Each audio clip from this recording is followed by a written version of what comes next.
अगर आप credit card use करते हैं तो ये वीडियो आपके लिए ही है। आप इस वीडियो को जरूर देखिए और आने वाले परेशानियों से बच सकते हैं अगर आप एक क्रेडिट कार्ड यूजर हैं। सबसे पहले ये ऑडियो सुनिए जो आज मेरे साथ हुआ है। Hello sir, IndusInd bank credit card payment हो गया क्या सर? ड्यू डेट क्रॉस हो गया? नहीं हुआ। क्या रीज़न है सर पेमेंट नहीं करवाए सर? ड्यू डेट क्रॉस हो गया। 4555 रुपीज़ मिनिमम है। आउटस्टैंडिंग है 91,064 रुपया सर।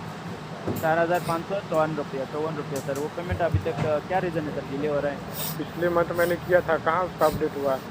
वो उसको तो बिल चार्जेस उस पर लगा दिया गया है।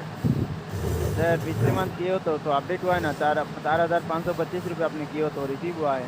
तो कहाँ रिसीव हुआ? वहाँ पे कहाँ जो 90,501 रुपया था उसमें से कम लेस होके आता ना, और बढ़े के आ गया। हाँ नहीं बढ़ के आ गया। तो कितना बढ़ के आया सर? 500 समथिंग बढ़ के आया। 500 समथिंग बढ़ के आया है। ठीक है सर, अगर अब 500 समथिंग बढ़ के आया है, एक सेकंड लाइन पे। अभी कितना बिल है? अभी कितना का बिल है? 91,000। 91,064 रुपया। हाँ, तो 563 रुपया बढ़ के आया। कितना? 761 रुपये बढ़ के आया। 563। Okay okay. तो जो मैं 45 रुपया भरा हूँ लेस होगा ना उसमें से? नहीं लेस होगा तो मैंने ईएमआई पे भी कन्वर्ट कराया था उसको, वो ईएमआई पे भी कन्वर्ट नहीं हुआ। कब करवाए थे ईएमआई में? कब कन्वर्ट करवाए? बिल जनरेट होने के बाद करवाया था। नहीं हाँ, कब? कितना जून कितने तारीख को? जून या जुलाई को कराए थे? अब 11 के 11 भी आ गया है, मतलब कितने तारीख को एग्जैक्टली? एग्जैक्ट नहीं पता है हमको कितने तारीख को कराया था। मतलब जुलाई 15 के बाद आपने करवा, जून 15 के बाद आपने करवाया? पहला जो पेमेंट मैं किया हूँ मिनिमम ड्यू, उससे पहले ही मैं बात किया हुआ था। ओके, तो आपका ईएमआई कन्वर्ट नहीं हुआ है, पहली बात है। ठीक है, दूसरी बात ये, ठीक है सर, आप मिनिमम कर रहे हो, लेकिन इसमें क्या होता है, चार्जेस लगता है। तो आप मिनिमम जितना करते हो सर उतना वो ये हो जाता है। तो मिनिमम से ज़्यादा करके देखिए सर, कम क्या आएगा? नहीं, आप करवा दीजिए, आपके लिए आप बढ़िया रहेगा। ईएमआई पे कन्वर्ट करवा दीजिए ना उसको। तो सर ईएमआई में कन्वर्ट करने के लिए भी मिनिमम करना पड़ेगा सर, तो फिर से आप ही कॉल किया तो आप पहले ईएमआई पे कन्वर्ट करवा दीजिए उसको। मिनिमम पेमेंट कर मिनिमम अन्य हम लोग के पास वो एक्सेस नहीं है। मिनिमम जब तक नहीं होगा सर, हम लोग कंसर्न पे रेज नहीं कर सकते। नहीं कर सकते तो कॉल नहीं कीजिए। जब ईएमआई आप कन्वर्ट नहीं करवा सकते तो नहीं कॉल कीजिए। पेमेंट जब तक नहीं करेंगे सर, तो कॉल कनेक्ट होता रहेगा। ठीक है, करते रहिए सर कॉल। जी, हाँ नहीं तो पेमेंट आप करिए ना, जो यूज़ किया हो तो पेमेंट कर दीजिए। 91,000 अरे यूज कहाँ किया मैं? अरे यूज कहाँ किया हूँ मैं? बिना यूज़ के 91,000 का बिल जनरेट हो जाता है क्या सर? मेरे साथ फ्रॉड हुआ है, मैं कंप्लेन भी रेज करवाया हूँ, आप चेक कर लीजिए। नहीं अभी आप बोल रहे हो कि पेमेंट कर चुका हूँ, आप बोल रहे हो फ्रॉड हुआ है, आप बोल रहे हो कि ईएमआई करवा दीजिए। तो आपका एग्जैक्टली हुआ क्या है? क्या हुआ है वो बताइए। आप जो है ना, आप पहले, मैंने कंप्लेन रेज कराया था, आप पहले चेक कर लीजिए हिस्ट्री। ठीक है? नहीं आपने क्या कंप्लेन रेज करवाया? कंप्लेन ये रेज करवाया था कि मेरे साथ फ्रॉड हुआ है। ठीक है? कब हुआ था ये फ्रॉड? मिनिमम पहला जो पेमेंट हुआ उससे कुछ दिन पहले, शायद पेमेंट करने से पहले आपके साथ फ्रॉड हो गया? मई को ही हुआ था। मैंने क्रेडिट कार्ड लिया था उसी समय हुआ था, 10 दिन के बाद ही हुआ है। लेकिन यहाँ पे शो कर रहा है सर आपने अप्रैल को लिए थे कार्ड। हाँ, अप्रैल को लिया था ना, तो मैं जिस दिन एक्टिवेट किया था उसके 10 दिन के बाद ही मेरे साथ फ्रॉड हुआ था। कैसे फ्रॉड हुआ था कि आपको कॉल आया था, आपने बता दिए थे सब कुछ, ऐसा हुआ? मेरे पास कॉल आया था और उन्होंने बोला मैं क्रेडिट कार्ड डिपार्टमेंट से बोल रहा हूँ, मोटो सर्विस नाम का चीज़ एक्टिवेट हो गया है। तो उन्होंने बोला कि क्या आप बंद करवाना चाहते हैं? तो मैंने बोला हाँ करवाना चाहते हैं बंद, मैंने तो एक्टिवेट ही नहीं किया है इसको। तो और देखिए सर, आप पहली बात तो ये है कि ये आपको कार्ड आया है, तो ऐसा नहीं होता है आपको बिना एक्टिवेट किए कि ये भी मोटो क्या जो कि आपने बताया कि वो एक्टिवेट हो जाएगा। आपको बिना ऑथराइज किए ऐसा नहीं करता है बैंक कि आपको कार्ड दे दिया और बैंक ये करके दे देगा, ऐसा नहीं होता है। तो ऐसा देखिए इसमें क्या बोलूँ सर, देखिए आपको कॉल आया था तो आपने बोले हाँ, लेकिन वो तो फ्रॉड हो गया। तो अभी एक काम करिए, बैंक के साथ बात करके पेमेंट जितना होता है फुल पेमेंट करवा दीजिए। इसमें क्या ही प्रॉब्लम आता है? कुछ नहीं होगा, तो आप ही को फ़ायदा होगा, बाद में यूज़ करते हो। तो फुल पेमेंट मैं इसको ईएमआई में कन्वर्ट कराने के लिए कॉल किया था, उन्होंने प्रोसेस भी किया था, पता नहीं प्रोसेस हुआ या नहीं हुआ, जो उन्होंने बताया भी नहीं, ऑटोमेटिक कॉल कर दिया। आपको कोई कंफर्मेशन ईमेल आया था क्या इस रिगार्डिंग की ईएमआई हो गया बोल? नहीं, मेल नहीं आया अभी तक। तो फिर आपका ये कन्वर्ट नहीं हुआ है। आप एक काम करिए सर, देखिए अभी आपका मिनिमम पेमेंट है 4,554 रुपये, आप 10,000 रुपया करिए, नेक्स्ट 15 को फिर जनरेट होगा आपका, देखिएगा कम क्या आया। ठीक है सर, तो आप EMI से आता है यही, ऐसे आप मिनिमम जितना आता है उससे ज़्यादा करवा के देखिए, 2-3 महीने में कम होके आ जाएगा सर। आप जितना करवाएंगे उतना ही सुन कम लिए ना ऑडियो क्या बोला है। मैंने उसे बोला कि EMI में कन्वर्ट करवाने के लिए, तो उन्होंने बोला कि ये एक्सेस मेरे पास नहीं है, ये कस्टमर केयर का नंबर दे रहा है और बोल रहा है उस पे कॉल करने के लिए। वो भी क्या बोल रहा है कि जो रिचार्ज है उस पे नहीं होगा, वो टॉक टाइम जो वाला रिचार्ज होता है वो करा के उसके बाद आप बात कीजिए। तो ऑडियो सुन लीजिए, लिए हैं, बता सकते हैं क्या हुआ है। मैं उसे बोल रहा हूँ, मैं जो 2 बार पे कर चुका हूँ उसका कोई वैल्यू नहीं है, वो सिर्फ चार्जेस ही कट रहा है। तो अगर EMI में वो पहली बार कन्वर्ट कर दिया रहता तो मेरा 2 महीना का तो EMI चुकता हो गया रहता, बट ऐसा उन्होंने नहीं किया है अभी तक। आज मैं इस वीडियो में अपने साथ हुए फ्रॉड के बारे में चर्चा करने वाला हूं।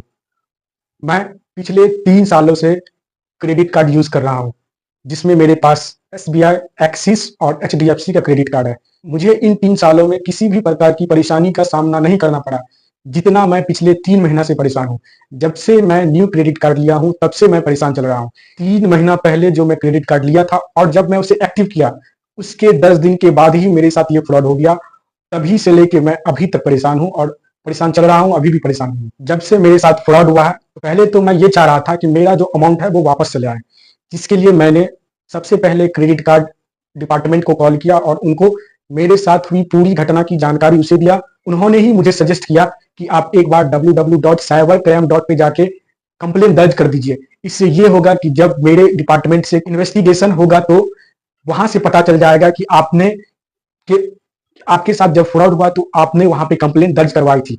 तो उन्हीं के कहने पे मैंने cybercrime.पे पे जाके अपनी कंप्लेन को दर्ज किया। क्रेडिट कार्ड डिपार्टमेंट वालों ने बताया कि 5 से 7 वर्किंग डेज के अंदर अगर आप दोषी नहीं पाए जाते हैं तो आपका पैसा रिफंड हो जाएगा। तो मैंने इस बेसिस पे cybercrime पे जाके कंप्लेन दर्ज किया। उसके बाद उस रात मेरी नींद उड़ गई। मतलब इतना बड़ा फ्रॉड होने के बाद क्या मुझे नींद आ सकती है? आप ही लोग बताइए। बिल्कुल नहीं आ सकती। और इसी तरह हुआ, मुझे रात भर नींद नहीं आई और रात भर मैं परेशान रहा। तो क्रेडिट कार्ड डिपार्टमेंट वालों ने 5 to 7 वर्किंग डेज का टाइम लिया। तो मैंने उनसे पूछा कि क्या cybercrime वाले भी इतना ही टाइम लेंगे? तो उन्होंने जवाब दिया कि 2 से 3 दिन के अंदर आप उनसे कॉल करके पूछ सकते हैं कि मैंने जो कंप्लेन दर्ज कराया था उनका क्या हुआ। तो जब सुबह हुई तो मतलब इतना बड़ा फ्रॉड था कि मुझे रात भर बेचैनी हो गई थी। तो मैंने सुबह उठा और 10 बजे के बाद मैंने cybercrime पे टोल फ्री नंबर जो 1930 है इस पे कॉल करके पूछा। तो उन्होंने बताया कि आई एम सॉरी सर, आपका जो पैसा है उसे मैंने नहीं रोक पाया, वो मतलब लॉस हो गया है।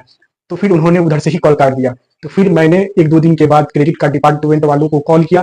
तो उन्होंने बताया कि सर मैंने आपको बोला था कि 5 to 7 वर्किंग डेज लगेगा, तो आप अभी 2 ही दिन के बाद कॉल कर दिए हैं। तो मैंने बोला ठीक है। कुछ दिन के बाद मतलब 5-6 दिन के बाद जो है इन्वेस्टिगेशन ऑफिसर का कॉल आया और उन्होंने मुझसे सारी बात पूछी और मैंने उनको सारी जानकारी दी कि मेरे साथ कैसे फ्रॉड हुआ। एक्चुअली हुआ ये कि जब कॉल आया था तो उन्होंने मतलब बोला मोटो सर्विस नाम का चीज एक्टिवेट हो गया है, जिसके लिए आपको क्या करना पड़ेगा, एक एप्लीकेशन डाउनलोड करना पड़ेगा और उसके थ्रू ही आप उसे डीएक्टिवेट कर सकते हैं। तो मैंने तो बोला था कि इंडसइंड बैंक का जो एप्लीकेशन है उसी पे डीएक्टिवेट होगा, लेकिन उन्होंने बताया कि ये फीचर उस पर अवेलेबल नहीं है, जिसके कारण आपको दूसरा एप्लीकेशन डाउनलोड करना पड़ेगा और उसके थ्रू ही आप इसे डीएक्टिवेट कर सकते हैं। लेकिन वो तो कर दिया गया मेरे साथ, मेरा मोबाइल ही हैक कर दिया उन्होंने और जितना भी मेरा इनकमिंग और मैसेज था सब मेरे नंबर पे नहीं आ रहा था, उसी के नंबर पे जा रहा था। तो जिसके कारण जो है ये ट्रांजेक्शन कंप्लीट हुआ। लेकिन इन्वेस्टिगेशन ऑफिसर का कहना था कि आपने एक्सेस दिया है उसके बाद ही ये फ्रॉड हुआ है। अब आप ही बताइए कि मैं इतना नादान हूं कि मैं अपना ही मोबाइल का एक्सेस किसी दूसरे को दे दूंगा?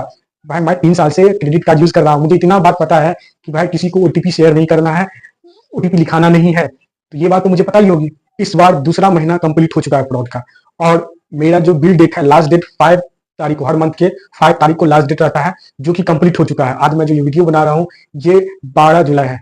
तो इस दिन जो है मतलब कल से ही मुझे परेशान किया जा रहा है कि आप मिनिमम ड्यू पे कीजिए। देखिए मिनिमम ड्यू कुछ नहीं होता है।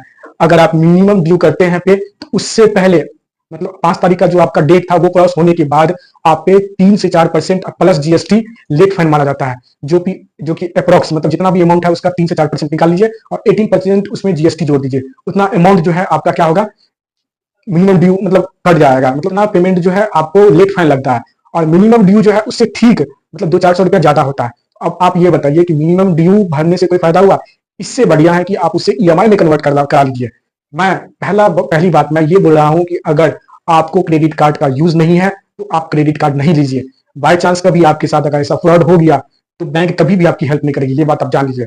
कितने भी आप अच्छे बैंक के कस्टमर हैं, हम गरीब हैं, देखिए हम गरीब हैं, ठीक है, गरीब का हेल्प कोई नहीं करता है। इसीलिए बोल रहा हूँ कि क्रेडिट कार्ड अगर आप यूज कर रहे हैं तो ठीक है, ज्यादा यूज नहीं है, अगर यूज नहीं है तो आप उसे बंद करवा दीजिए, क्योंकि उसका कोई फायदा नहीं है। मान लीजिए आप महीना 2 महीना या साल भर में कोई एक चीज सामान खरीद रहे हैं, उसके लिए आप क्रेडिट कार्ड यूज कर रहे हैं, ये भाई वेस्ट है। मान लीजिए कभी ऐसा हुआ, ऐसा प्रे कर रहे हैं कि आपके साथ नहीं होगा, बाय चांस कभी हो गया तो क्या होगा? इसकी रिस्पॉन्सिबिलिटी कौन लेगी? आपको ही लेना पड़ेगा। आप अपने घर वालों को भी नहीं बता सकते, सच बता रहा हूँ, मैं अभी तक अपने घर वालों को भी नहीं बताया हूँ। अब बताऊंगा तो क्या होगा, नहीं होगा पता नहीं। अगर आप चाहते हैं कि मैं बताऊं तो कमेंट में मुझे सजेस्ट कर सकते हैं कि क्या मुझे बताना चाहिए या नहीं बताना चाहिए, लेकिन मैं अभी तक नहीं बताया हूँ। तो क्या हुआ, तो आप जो है अगर आपको यूज नहीं है, साल भर में 1-2 टाइम यूज करते हैं तो आप नहीं लीजिए। मैं ये सजेस्ट करता हूँ कि आप नहीं लीजिए। क्रेडिट कार्ड बहुत खराब चीज है। अगर आप एक बार से फंस गए ना तो पेमेंट करते करते मतलब थक जाइएगा, ठीक है। अभी 2 महीना नहीं हुआ है, 9-10 हजार रुपया मैं पे कर चुका हूँ, और जिसका कोई माँ बाप नहीं है, ईएमआई पे भी कन्वर्ट नहीं कर रहा है, ठीक है। क्रेडिट कार्ड देने समय में तो सर बोलता रहेगा, ठीक है। कैसे भी आप ले लीजिए, आप जब ले लीजिए, खर्च कर लीजिए या कुछ हो गया आपके साथ, तो आप उसके पीछे भागिए, वो आपके पीछे नहीं भागेगा, समझे। इसीलिए बोल रहा हूँ कि क्रेडिट कार्ड का अगर यूज नहीं है ज्यादा तो आप क्रेडिट कार्ड लीजिए ही नहीं, क्रेडिट कार्ड छोड़ दीजिए, ठीक है। अगर ले लिए हैं तो मेरा ये सजेस्ट है कि आप मिनिमम नहीं मैक्सिमम लीजिए। मैक्सिमम 30% लिमिट सेट करके रखिए, ताकि फ्यूचर में अगर जब भी फ्रॉड भी हुआ तो ज्यादा अमाउंट का फ्रॉड नहीं हो पाएगा आपसे, क्योंकि जितना मैक्सिमम लिमिट आप सेट किए होंगे उससे ज्यादा अमाउंट जो है वो क्या ट्रांसफर नहीं कर सकता है। तो मान लीजिए आपका लिमिट 1 लाख का है, 1 लाख का है, तो आप 30% 30,000 लिमिट सेट करके रखिए। 30,000 बहुत बड़ी बात है, एक महीना में 30,000 खर्च भी नहीं होता है। क्रेडिट कार्ड से आप क्या लेते हैं? कुछ नहीं लेते होंगे, बहुत करते होंगे तो 15-20 हजार का, 10,000 का शॉपिंग बहुत बहुत हो गया। तो मैं बोल रहा हूँ मैक्सिमम 30% आप लिमिट सेट करके रख लीजिए, ताकि भविष्य में कभी भी अगर आपके साथ फ्रॉड हुआ तो ज्यादा अमाउंट का नहीं होगा, जिससे आप जो है मतलब कैपेबल होंगे कि उस अमाउंट को आप भर सकते हैं, ज्यादा परेशानी नहीं होगा आपको। इसीलिए मैं सजेस्ट कर रहा हूँ। हाँ, आप इस वीडियो को उनके साथ शेयर कीजिए जिसके पास क्रेडिट कार्ड है। मैं अगले वीडियो में सारी प्रूफ दिखाऊंगा कि मेरे साथ कितना का अमाउंट हुआ, किस बैंक का है, और वो बैंक जो है मतलब आज कॉल करके ऐसा ऐसा बात बोला है ना, क्या बताए। मैं ऑडियो आपको दे दूंगा, आप सुन लीजिएगा। आप ये वीडियो उन दोस्तों के पास भेजिए जिसके पास क्रेडिट कार्ड है। वीडियो अगर इन्फॉर्मेटिव लगी हो तो आप उन दोस्तों के साथ शेयर कर सकते हैं जिसके पास क्रेडिट कार्ड है और वो क्रेडिट कार्ड यूज कर रहे हैं, ताकि वो भी समझ जाए कि अगर एक बार फ्रॉड हो जाता है तो भाई साहब कोई नहीं साथ देता है, ठीक है। अगले वीडियो में मैं बताऊंगा कि मेरे साथ किस बैंक के साथ फ्रॉड हुआ है, कौन सा ऐसा बैंक है जिससे मैंने क्रेडिट कार्ड लिया।